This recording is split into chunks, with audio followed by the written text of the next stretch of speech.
En Daniel 6, 25 de la Bible, il est parlé des Juifs qui n'avaient rien à voir avec la descendance d'Abraham, qui ont eu l'obligation de devenir juifs.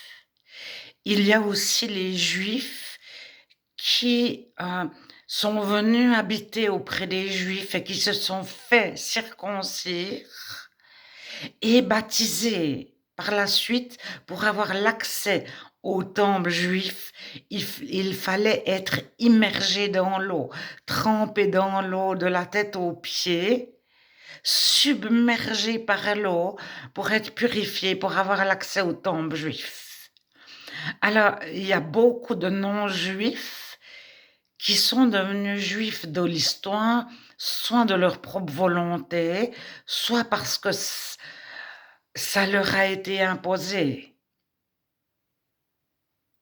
Ça, c'est une catégorie. Ensuite, il y a les descendants d'Abraham qui le sont de père en fils.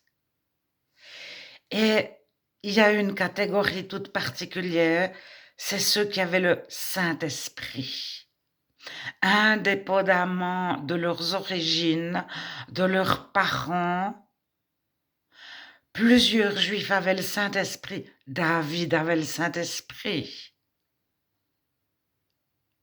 Vous le retrouvez dans le psaume 50 lorsqu'il prie « Dieu, ne me retire pas le Saint-Esprit ».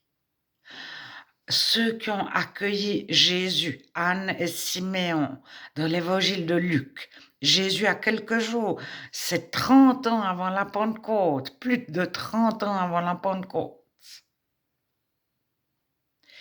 Et Anne a le Saint-Esprit, Siméon aussi. Jean-Baptiste a le Saint-Esprit. Dès le vote de sa mère.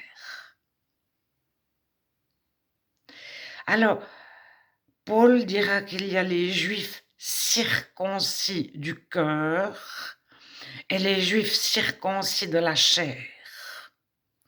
Et il fait une grande différence entre les Juifs circoncis de leur cœur. Ils ont les lois de Dieu dans leur cœur. Et puis, le Juif circoncis de chair, il n'est pas forcément injuste.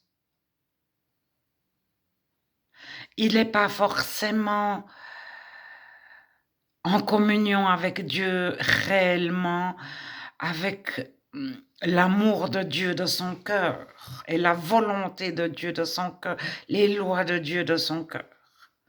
Maintenant, il y a encore les religieux. Lorsque Jésus arrive, certains religieux ont pris le pouvoir et sont injustes. Ce ne sont pas des justes. Lorsqu'ils condamnent la femme adultère en Jean 8, il y a des scribes et des pharisiens. Bon, ils le font pour essayer de trouver Jésus fautif, de trouver quelque chose à redire à Jésus. Mais aucun d'eux n'est juste. Alors, il y a un juste. Au début de l'évangile de Jean, c'est Nathanaël. Jésus n'a trouvé en lui aucune fraude. C'est dans le chapitre 1 de l'évangile de Jean. Je vous dis mot à mot ce qu'il y a écrit. Alors, en Jean, toujours dans l'évangile de Jean, on trouve au chapitre 6, 7, 8, je ne sais pas exactement. Nous sommes les descendants d'Abraham. Ce sont des Juifs particuliers. C'est-à-dire que les premiers Juifs que Jésus rencontre à Béthanie, ils ne se réclament pas comme descendants d'Abraham. Ensuite, Paul, on a pensé qu'il était égyptien. Il dira non, non, je suis de Tarse, je suis romain. Alors, quelle couleur de peau avaient les Égyptiens à l'époque de Jésus? Certains avancent que Paul aurait pu être noir. Maintenant, Alexandrie était une ville cosmopolite. Mais l'Empire romain était un empire cosmopolite. Ça veut dire qu'à un moment donné, les gens voyageaient. Ensuite, dans une armée, lorsqu'on avait besoin d'aller conquérir un certain pays, on pouvait très bien prendre des personnes qui faisaient partie de l'Empire romain d'Afrique. Donc des Africains très noirs pouvaient habiter en Europe, de l'Empire romain d'Europe, faire des enfants en Europe, et au bout d'une ou deux ou trois générations, ils étaient établis en Europe depuis très longtemps avec les...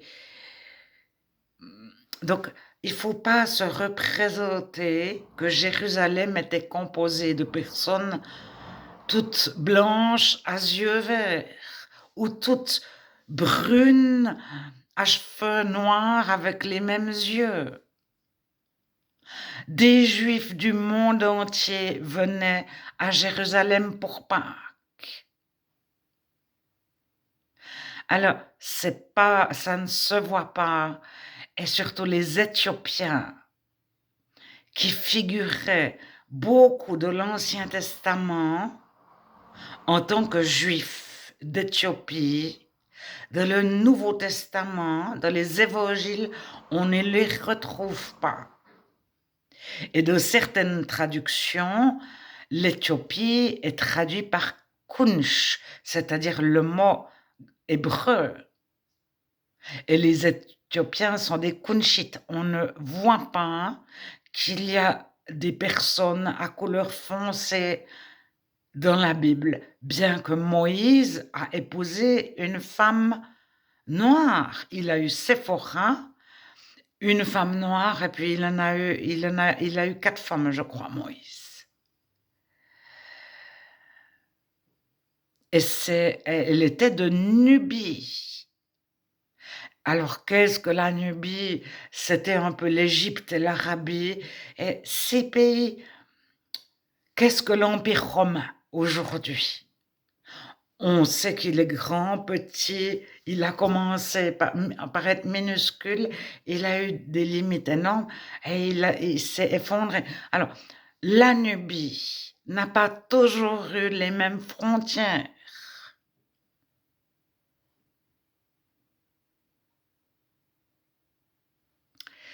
Voilà, c'était pour parler des 4 sortes de Juifs de la Bible.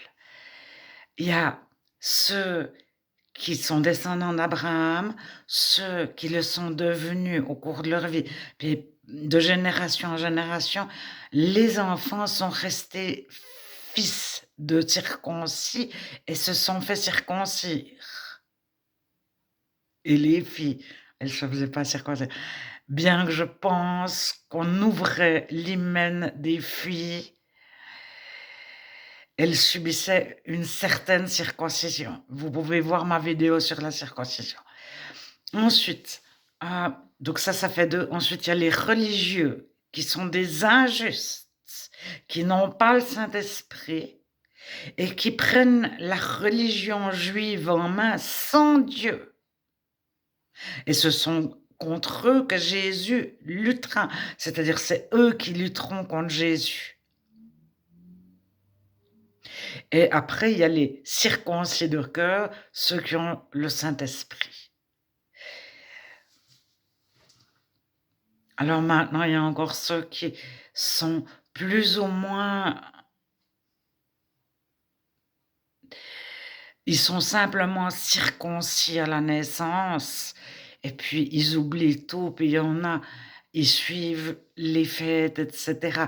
Bien sûr, il y a des nuances entre chaque chose que je dis. Mais la Bible, elle définit les justes et les injustes.